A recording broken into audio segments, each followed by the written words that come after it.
Selamat malam, hari ini spesial catatan demokrasi 28 Januari 2025. Karena apa? Karena bertepatan dengan 100 hari pertama pemerintahan Presiden Prabowo Subianto dan juga Wakil Presiden Gibran Rakabuming Raka. Kami menghadirkan narasumber, alangkah baiknya, alangkah eloknya masyarakat yang menilai rapornya karena sejumlah lembaga survei merilis hasil yang sangat-sangat signifikan. Tingkat kepuasan publik bahkan melampaui, presentasinya melampaui presiden sebelumnya. Ada yang 79%, ada yang 80% diraih oleh Presiden Prabowo dan juga Wapres Gibran. Itu padahal baru 100 hari saja tuh Andro. Apakah kemudian memang kinerja dari Presiden Prabowo dengan kabinet yang begitu gaspol ini kemudian membuat kepuasan publik meningkat? Atau bahkan kalau kita lihat mungkin ada beberapa catatan juga dari pihak pengamat dan juga sejumlah narasumber kami malam hari ini. Tentu Anda yang menilai bagaimana kemudian rapor dari 100 hari Prabowo Gibran. Kami akan bahas juga bersama dengan sejumlah mahasiswa dari Universitas Bung Karno dan juga para Marida Jakarta. Ini penonton setia catatan demokrasi. 100 hari kerasa nggak? Kerasa ya. Sudah bisa menilai? Program yang paling nempel apa nih? Program yang paling siang gratis. Wah.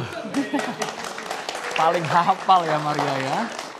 Kita juga nggak kerasa ya Maria, kita selalu didukung oleh BHS. Itu dia, Andro makin tampan saja setiap hari Selasa nih gara-gara menggunakan pakaian yang cukup elegan dari BHS. Maria juga sangat elok sekali penampilan dengan batik jacquard dari BHS. Terima kasih BHS.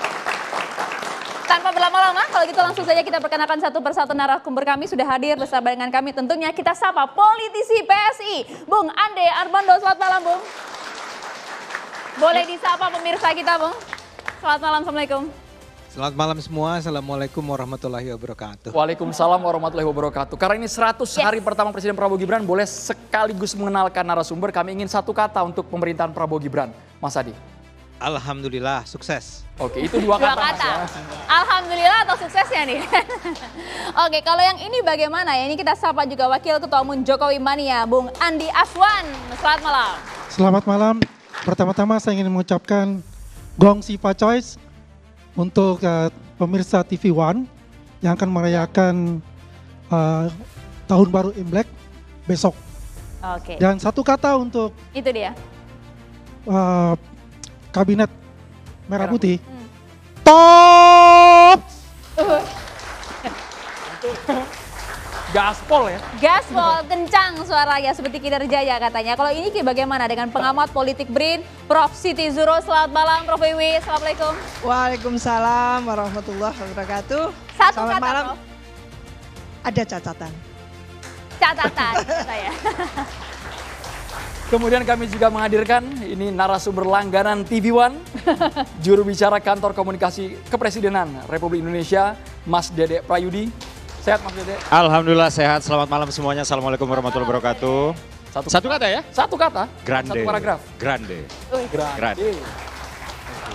Ada juga pengamat politik Universitas Nasional, Bung Slamet Ginting. Malam Bung Slamet Ginting. Selamat malam. Ya. Assalamualaikum warahmatullahi wabarakatuh. Waalaikumsalam warahmatullahi wabarakatuh. Laju. Dan juga ini yang kemarin kayaknya energinya terkuras buat Jakarta. Sekarang sudah recharge lagi. Sudah nggak jet lag ya, Bang ya? Politikus PDI Perjuangan. Masih separuh-separuh. Bang Ciko Hakim. Assalamualaikum, selamat malam, salam sejahtera. Oh, mau lain sendiri boleh ya, 3 kata ya? Minta diskon ya? Nggak bisa, 1 kata udah. Bisa lebih baik. Bisa lebih baik. Oke. Kita perkenalkan juga sudah tersambung melalui sambungan Zoom bersama dengan kami ada Jubir Partai Gerindra Bung Wihadi Wianto. Assalamualaikum, selamat malam. Selamat malam semuanya.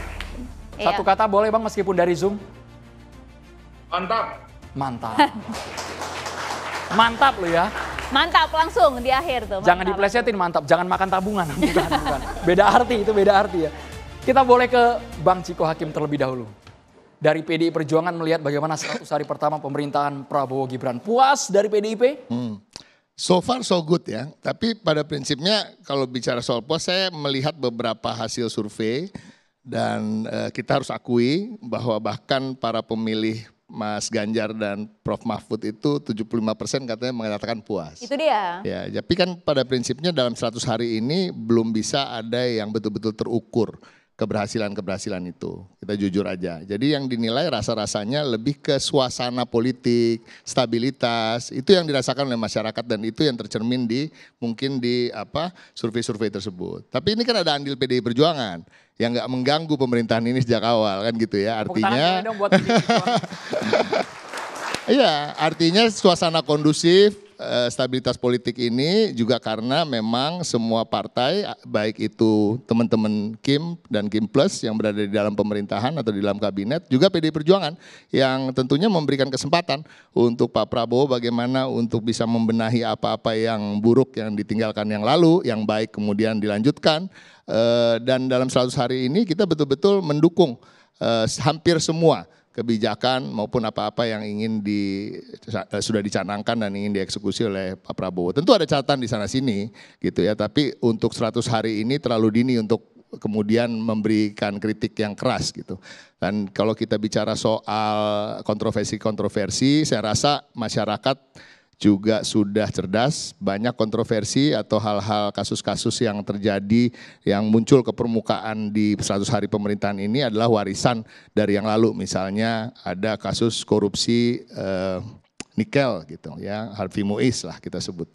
Ya, kemudian ada lagi pagar laut gitu. Ada beberapa hal lain yang memang sebenarnya bukan dari kebijakan pemerintahan yang sekarang. Jadi artinya yang lalu terus Bang Ciko?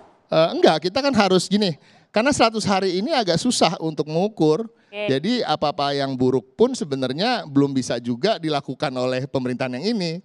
Masa dalam 100 hari udah melakukan hal yang buruk, ya itu kan luar biasa juga ya gitu. Tapi kan bukan berarti selama pemerintahan ini tidak ada yang buruk. Catatannya mungkin satu, hukuman yang terlalu ringan mungkin untuk Harvey Muiz. Kan itu juga ranahnya pemimpin ya. Orang bisa bilang, oh yudikatif berbeda, it's a different branch from eksekutif dan legislatif. Enggak begitu. Kalau seorang presiden, seorang pemimpin itu seperti di Harry Truman ya kalau nggak salah ya, the buck stops here. Semua masalah selesai di sini. Dan itu ditaruh di belakang mejanya dia gitu. Artinya apa? Dia harus sebagai leadernya semua, termasuk yudikatif dan legislatif sebenarnya. Dan juga rakyat Indonesia. Artinya Pak Prabowo juga harus mulai lebih involve untuk hal-hal yang sifatnya domestik. Kami menilai Pak Prabowo ini memang ingin sekali menjadi macan Asia atau Soekarno kecil, mungkin seorang yang begitu mengidolakan Soekarno juga gitu kan, menikmati kunjungan-kunjungan ke luar negeri, tapi kita ingin mengingatkan banyak hal-hal di dalam negeri yang perlu perhatian, termasuk untuk mengawasi kinerja para menteri dan pembantu-pembantunya yang lain. Yang kita lihat justru memang ada catatan terkait dengan kualitas dan quality gap ya antara presiden dan para pembantunya yang menurut kami agak terlalu jauh gitu. Pak Prabowo dengan international exposure yang begitu luas ya kan, pendidikan yang begitu tinggi di berbagai macam bidang bukan hanya militer, dan pengalaman yang rekam jejak yang begitu mumpuni lah untuk menjadi seorang presiden, apalagi beliau mempersiapkan diri sekian lama ya, bahkan sejak Orde Baru mungkin ingin menjadi presiden. Jadi artinya harus dibantu oleh para pembantu yang punya kualitas dan kompetensi yang lebih dari yang Memang sekarang. Para menteri saat ini kenapa Bung Ciko? Saya nggak mau menyebut nama, tapi rasa-rasanya Maria bisa jawab sendiri, kan ada beberapa yang rasa-rasanya tidak cocok dalam posisinya. Saya tidak mengatakan mereka sebagai manusia itu bukan manusia yang sukses, tapi nggak semua manusia yang sukses dalam bidangnya itu harus menduduki jabatan-jabatan penting seperti menteri, utusan khusus, wakil menteri, atau kepala-kepala badan. Gitu aja. Yang menarik tadi Abang membandingkan, ada komparasi dengan pemerintahan sebelumnya, warisan yang lalu belum tuntas sampai sekarang. Persoalan yang dibawa di masa pemerintahan Prabowo Gibran. Bang Andi harus komentar dulu Pak. Sisa-sisa peninggalan dari pemerintahan sebelumnya yang menjadi persoalan pelik dan belum terselesaikan apa saja menurut Bang Andi? Terima kasih Kang Andre ya. Tadi saya mau koreksi dulu, itu bukan nikel tapi timah. Jadi untuk Harvey Muiz ini case-nya itu adalah kasus timah, bukan nikel tadi. Oh iya maaf. Ya. Jadi kalau kita bicara 100 hari, memang benar juga itu tidak, katakanlah the whole things itu oleh Pak Prabowo. Masih ada sisa-sisa dari presiden terdahulu itu Presiden Jokowi dengan kesuksesannya beliau juga. Tapi di balik kesuksesan beliau juga memang ada juga permasalahan-permasalahan yang ada gitu yang perlu diselesaikan segera juga. Tapi kalau konteksnya itu ya saya rasa semua presiden itu kalau peralihan tuh pasti ada sisa-sisa yang harus diselesaikan oleh presiden yang akan datang. Tapi dalam konteks ini saya bisa menilai, saya mengatakan dari awal tadi itu sangat top banget. Kenapa? Dalam 2 bulan Presiden Prabowo dengan jajarannya itu bisa menghemat sampai 3,5 triliun untuk perjalanan dinas. Itu suatu prestasi, 3,5 triliun. Dan efisiensi itu berjalan. Dan ini salah satu indikator juga oleh masyarakat menilai bahwa Presiden Prabowo ini sukses. Terlepas dari ya banyaknya gonjang-gonjing dari perilaku dari menteri, itu hal-hal yang kecil menurut saya. Tapi yang jelas kita lihat adalah keberhasilan beliau bagaimana mengorkestrasi semua menteri-menteri beliau dan jajaran-jajaran beliau itu dalam satu kata. I'm a president. You must follow us. Kalau tidak mengikuti ya apa yang sudah dicanangkan, lebih baik minggir. Jadi wajar kalau hasil survei menunjukkan kepuasan terhadap Prabowo melampaui Presiden Joko Widodo. Jauh? Ya, saya setuju itu. Ya, kalau kita juga lihat dari presiden cycle-nya itu, ya kan ada masa honeymoon, terus ada masa decline, ada masa re-election itu. Ya wajar-wajar saja. Kalau masa honeymoon ini kita lihat keamanan ini luar biasa di zamannya Pak Prabowo ini, walaupun 100 hari, tapi kan kita enak gitu ya, tenang aja gitu. Walaupun dari segi ekonomi, dari kelas menengah ke atas agak turun, tapi itu bisa akan di-catch up lah nanti, akan diperbaiki kemudian itu. Nah kembali tadi dengan makan bergizi gratis, pasti setuju semua ya MGG ya? Luar biasa kan hasilnya kan? Mahasiswa setuju nggak? Setuju nggak? Mahasiswa nggak dapat. Kan dari PAUD sampai SMA ya teman-teman ya? Dari PAUD sampai SMA. Ya ini kan juga baru triggernya aja kan, baru 31 provinsi Pak. Oke ya, 31 provinsi. Dan ini kan bertahap. Dan saya yakin ini, kalau 30 tahun di India, pelaksanaan MBG ini, 80 tahun di Jepang, insya Allah itu yang IQ kita dibilang IQ 78, dalam waktu 1 tahun ini bisa meningkat, bisa menjadi 90. Saya yakin itu. Terima kasih. Bung Andi, artinya kepemimpinan 100 hari Prabowo Gibran saat ini jauh lebih baik kalau kita komparasi dengan kepemimpinan Pak Jokowi sebelum. Begini, kalau kepemimpinan Jokowi kemarin, saya bisa harus menjelaskan ini, karena ini ada transformasi ya dari kepemimpinan Jokowi dan ke Pak Prabowo. Karena Pak Prabowo sendiri kan masuk di dalam kabinet 2019 sebagai Menteri Pertahanan, dan beliau banyak belajar dari Pak Jokowi juga, gitu kan ya.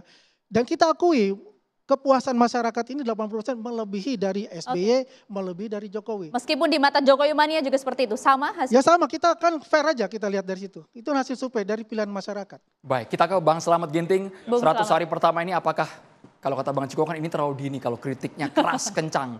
Jadi ya harus sesuai, harus proporsional juga menilai terhadap pemerintahan Prabowo Gibran. Ya, salah satu indikator keberhasilan sebuah negara itu biasanya dikaitkan dengan pertumbuhan ekonomi.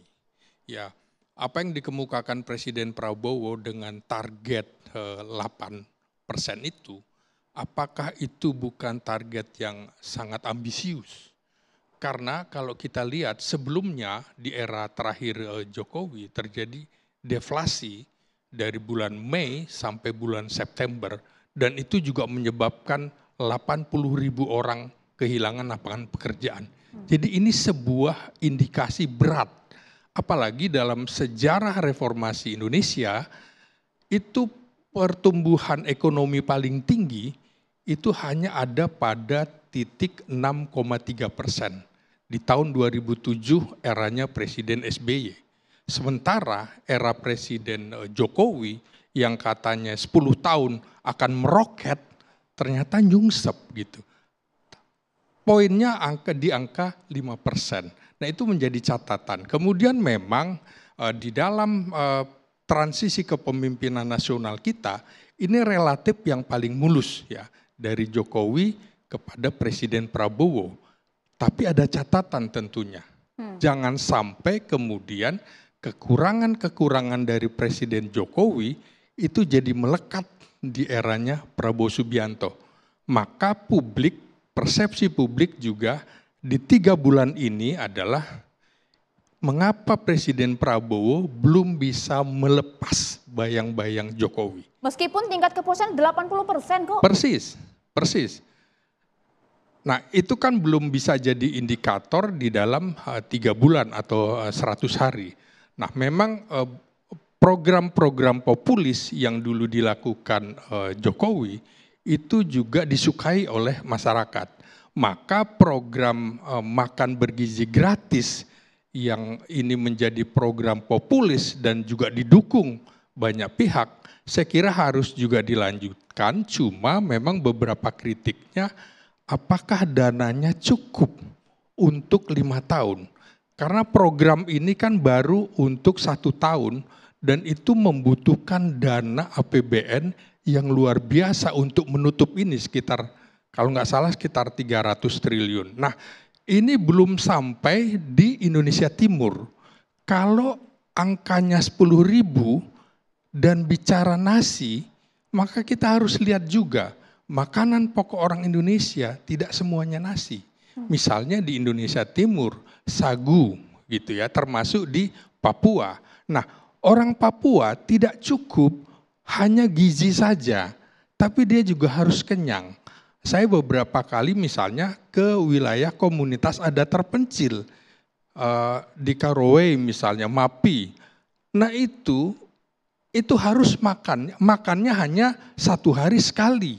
Dan ini juga harus dipertimbangkan, jangan sampai kemudian semuanya harus makan nasi. Kan begitu.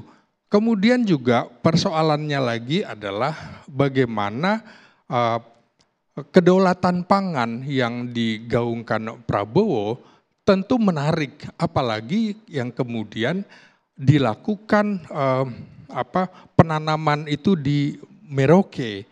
Nah, ada catatan ketika Prabowo dalam Perpres 2025 ini nomor 5 soal kedaulatan pangan itu memerintahkan Menteri Pertahanan sebagai penanggung jawab. Tentu catatannya adalah jangan sampai nanti ada tudingan militerisme di situ dan jangan sampai prajurit TNI artinya bersinggungan atau kontra dengan masyarakat lokal, masyarakat adat terpencil. Karena itu harus dijaga, kita harus ingatkan itu. Formasinya juga saya kira juga harus dibantu oleh personil-personil non-militer. Jangan ada kesan terjadi militerisme dalam program-program Prabowo. Sampai dengan makan bergizi gratis kan juga ada kesan seperti itu. Ini harus dijelaskan secara terang benderang. Meskipun MBG hanya salah satu program yang dicanangkan dan juga diandalkan oleh pemerintahan Prabowo Gibran, tapi menurut Pak Slamet Ginting, secara keseluruhan dalam 100 hari pertama ini apakah sudah memuaskan publik atau belum? Karena salah satu variabel penilaian dari lembaga survei adalah wibawa, tegas, sikap dari Prabowo dipuji oleh masyarakat. Sesaat lagi ditanggapi. Oke, siap. Harus sudah dicatat.